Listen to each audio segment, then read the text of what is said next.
Fala, galera! Vamos lá? Vamos continuar com o nosso curso de História do Paraná. Roda a vinheta. E aí, a gente está já na nossa sexta aula, né? Sexta aula de História do Paraná, um curso completinho para você que pretende fazer um vestibular da UEM, um vestibular da UEL. Você que está interessado e quer conhecer um pouco mais da história do seu estado, vem comigo. Vem comigo que a gente vai falar um pouco agora, continuar falando sobre o oeste, né, do estado do Paraná, depois a gente vai falar das outras regiões. Eu peço que você me acompanhe, beleza? Vamos junto aqui comigo? Belezinha, deixa eu só fechar a minha carinha aqui de bolacha. Beleza, estamos aqui na história do oeste, rapidamente, porque a região oeste do estado do Paraná, nos primeiros tempos, era um território que nem era brasileiro, né? Era um território ocupado pelas populações indígenas nativas e pelos espanhóis, que eram os donos das terras. Porque se você pegar o território brasileiro, antes de 1750, nós temos aqui a linha de Tordesilhas, que demarca a divisão da América entre Portugal e Espanha. Então, se você pega o território de Tordesilhas, você vai ver que o território paranaense é totalmente, quase que totalmente pertencente à Espanha. Então, até 1750, a esmagadora maioria do território paranaense pertence à Espanha. Então, no primeiro momento, índios e espanhóis vão ser os primeiros, os mais importantes habitantes dessa região. Tá? Os espanhóis explorando, né, com o Cabeça de Vaca, lembra? O grande explorador espanhol da região, a região do Paraná, oeste do Paraná, principalmente. Né? Então, depois de consolidada a nossa a adaptação, né, a atualização do território paranaense por meio do Tratado de Madrid, o território do oeste do Paraná vai ser pertencente à capitania de São Paulo. Tá? Então, o Paraná, na verdade, era pertencente à capitania de São Paulo, né? Durante até 1853. Em 1853, aí o Paraná passa a ser uma província independente de São Paulo. Lá no século XX, nós temos a formação do território do Iguaçu, tá? Já no século XX, né, na era Vargas, que nós falamos na aula número 5, beleza? No oeste, nós tivemos a chegada de imigrantes europeus como os eslavos, os alemães, poloneses, ucranianos e italianos. Não esqueça que os espanhóis já estavam, por isso que eu não citei agora. Tá? Os espanhóis eram os antigos donos desse território. Tá? Beleza? E a ocupação do território, portanto, do oeste do estado do Paraná se deu por meio de 4 etapas. Primeiro, a ocupação pelos índios, Chetá, Caingangue e Guarani. Mais tarde, nós tivemos também a chegada dos jesuítas, que vão atrás desses índios para cristianizá-los. Tá? Na terceira etapa, já o governo brasileiro concederá algumas extensões de terras para que empresas estrangeiras explorem essas terras. São chamadas obragens, que ficavam entre Foz e Guaíra. As obragens eram terras destinadas às empresas estrangeiras, por exemplo, empresa argentina, empresas inglesas, e essas empresas exploravam essas terras por meio da extração da erva mate e também por meio da extração de madeira, beleza? Erva mate e madeira. Então, essas empresas tinham a autorização do governo brasileiro para explorar essa economia, a economia da região oeste. E mais tarde, a quarta etapa, já no século XX, a chegada de empresas colonizadoras estrangeiras também, que vão promover o desenvolvimento e a modernização da região oeste do Brasil, do estado do Paraná. Beleza? No século XX, nós tivemos um crescimento bastante considerável com a chegada dos imigrantes, que vão fundar pequenas propriedades rurais e familiares, beleza?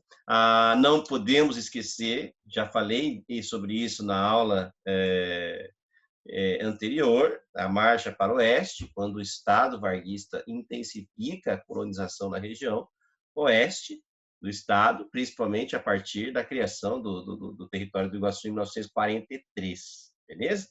Então, bastante informação aí para você da região oeste do Estado do Paraná, tá?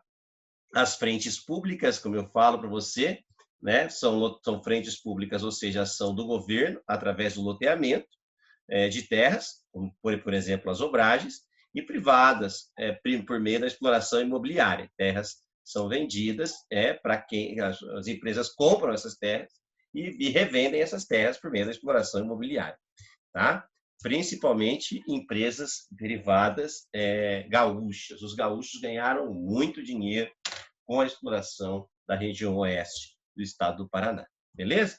Bom, aí eu vou entrar numa questão importante com vocês, que é a revolta, chamada Revolta dos Poceiros, certo? A Revolta dos Poceiros da região sudoeste.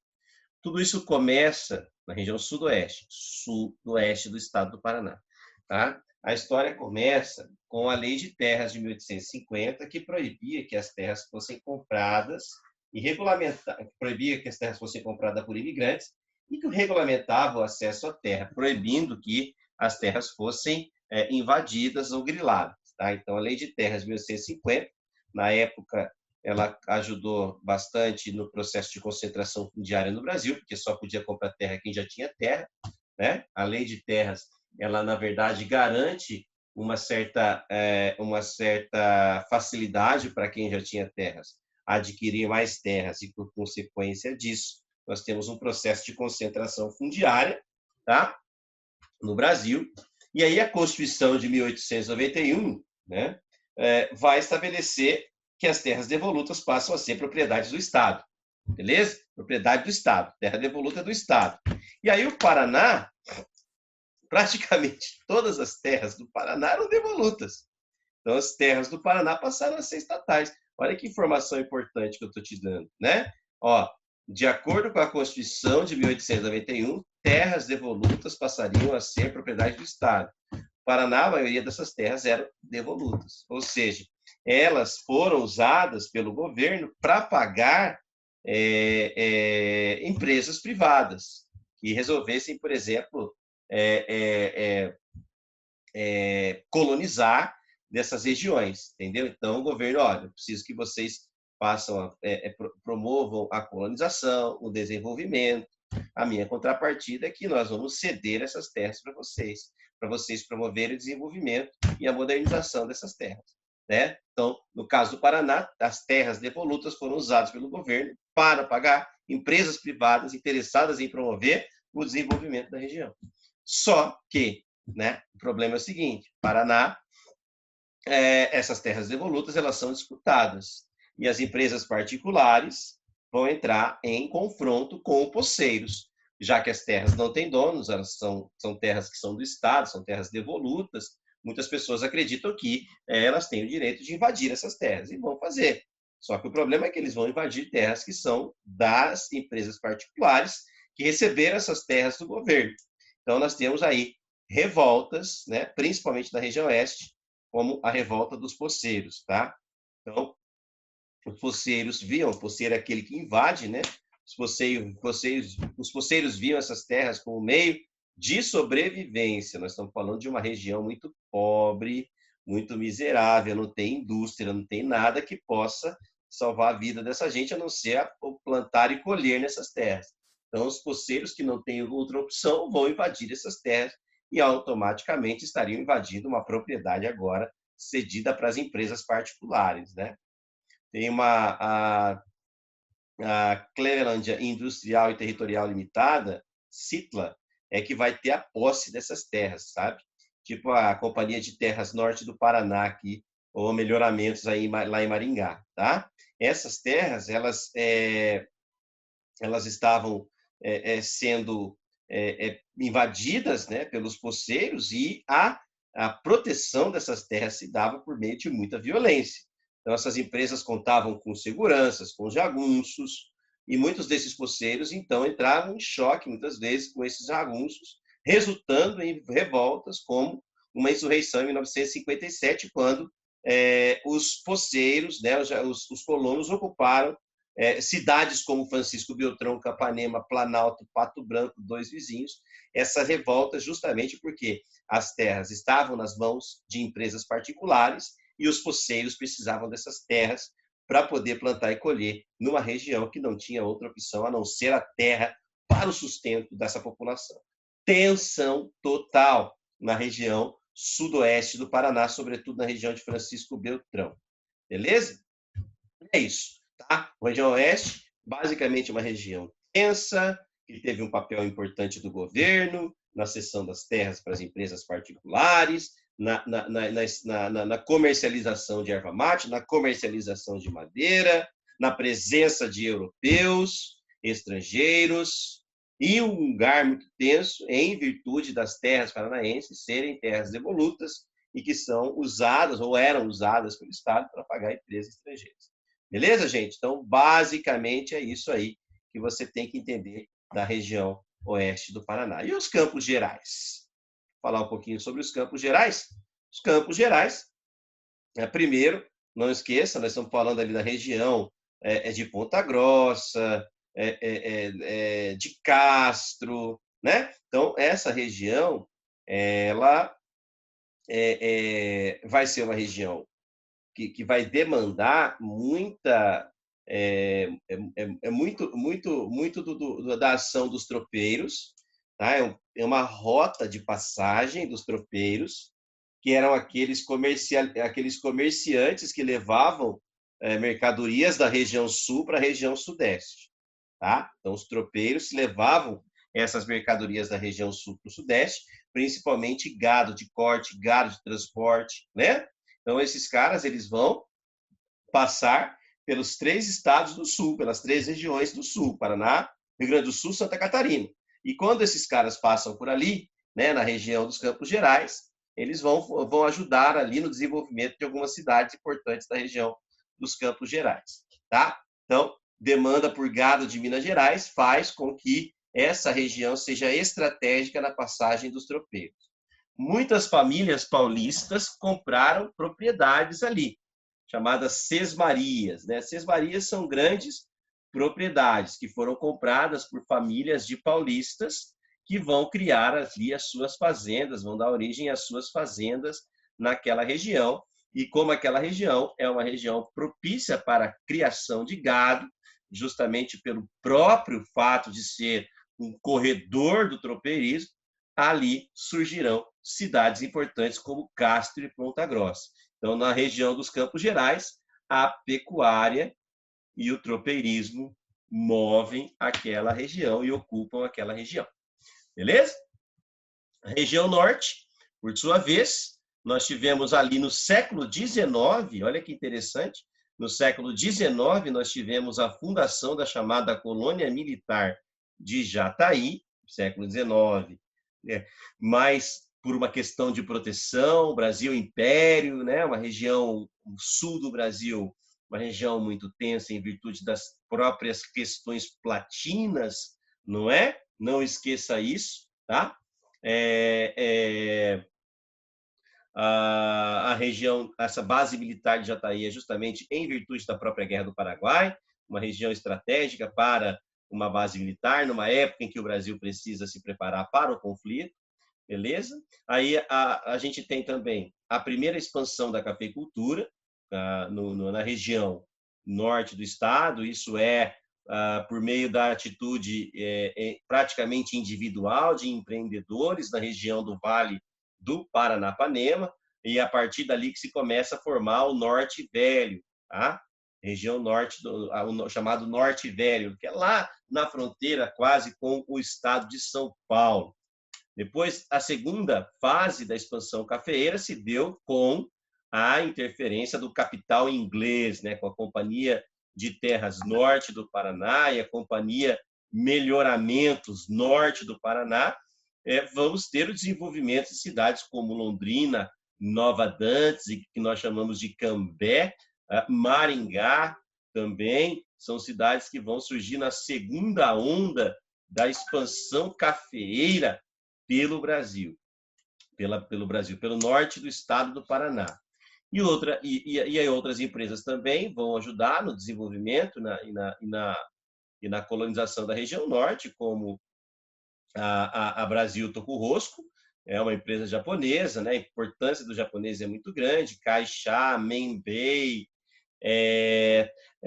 Toshiko Bushini, né? Os japoneses da Toshiko Bushini também vão ajudar na colonização da região norte, fundando cidades que até hoje respiram a cultura japonesa, como Uraí e Açaí. E aí, na década de 20, nós temos uma ação governamental através da colonização com um dedinho aí do governo, com a criação de cidades como Sertanópolis, 1º de Maio, Marilândia, e na década de 40, e mais recentemente, Paranavaí, Jaguapitã e Centenário. Você percebe que desde o século... Então, eu quero que você entenda o seguinte, que desde o século XIX, nós tivemos uma ocupação da região oeste, da região norte do estado do Paraná, tá? A partir de uma ação militar, de uma colônia militar no século XIX, aí daí a gente tem a expansão da cafeicultura em 3 fases, né, chegando nos primeiros empreendedores individuais na região norte velho, no Vale do Paranapanema, a Inglaterra e suas ações empreendedoras em Maringá, em Londrina, e depois os japoneses em Uraí, Açaí, e mais tarde o Estado, mais uma vez, aí atuando na década de 20 e 40 com cidades que compõem a região norte do estado do Paraná. Beleza? Uma coisa importante também, tá? É chamada Campanha do Paraná. Não esqueça que o Paraná foi palco foi um território que foi muito explorado pelos tenentes da chamada Coluna Paulista. Os paulistas tentaram fazer lá uma revolução em 1924, fracassaram nessa revolução, tiveram que fugir, e ao tentar entrar no Mato Grosso não conseguiram, deslocaram-se para a região oeste do Paraná. Quando eles chegaram lá, como eu falei para vocês na 4ª aula, se não me engano, na 5ª aula, né, do História do Paraná, eles encontraram um território paranaense completamente dominado pelos argentinos, que exploravam os camponeses lá na região oeste, a partir do que a gente chama de semi-servidão, né? Então, eles escancaram isso aí, né? Eles vão escancarar tudo isso, e a pobreza e a miséria da região oeste. Então, esses movimentos tenentistas foram muito importantes para mostrar a situação em que estavam no território oeste do estado do Paraná. Quando eles chegam na região oeste, eles se juntam com outros tenentes, né? Os chamados tenentes gaúchos, e fundam ali a chamada Coluna Prestes, que é a junção de tenentes gaúchos com paulistas que vão andar pela região, por toda a América Latina, promovendo seus discursos e fomentando uma ação revolucionária que pudesse derrubar toda aquela estrutura de poder que favorecia... Tem um treco aqui, uma mariposa que está me incomodando aqui. Que essa Coluna Prestes, liderada pelo Luiz Carlos Prestes, lá, vai propor o quê? Uma ação que possa promover uma grande revolução e conscientizar a população acerca da importância de se romper com toda aquela estrutura fundiária que assola a grande parte da população e submete essa população ao domínio dos grandes proprietários. Beleza, meus amores? Tranquilo? Então, eles vão avançar pelo oeste e vão entrar em choque com as tropas do governo. Tá? Quais são as consequências? O governo vai criar a marcha para o oeste, para proteger essas terras de ações que possam ameaçar o governo. Getúlio Vargas, então, vai criar o Território Nacional do Iguaçu, tá? E também vai criar uma colônia nacional chamada General Osório, naquela mesma região, para justamente evitar que essa região seja palco de alguma revolução que possa colocar em risco aí não só a estrutura fundiária e econômica, como o próprio governo de Vargas, que era alvo desses tenentes que eram ligados ao Partido Comunista do Brasil e ligados à ideologia comunista mundial. Beleza? Bom, eu coloquei aqui para a gente estar praticamente encerrando, né?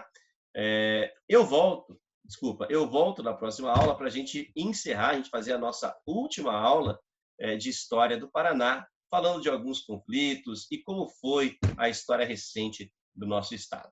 Mas eu volto para daqui a pouco. A gente fala sobre isso já já. Beleza? Um beijo, fiquem com Deus. Daqui a pouco a gente volta.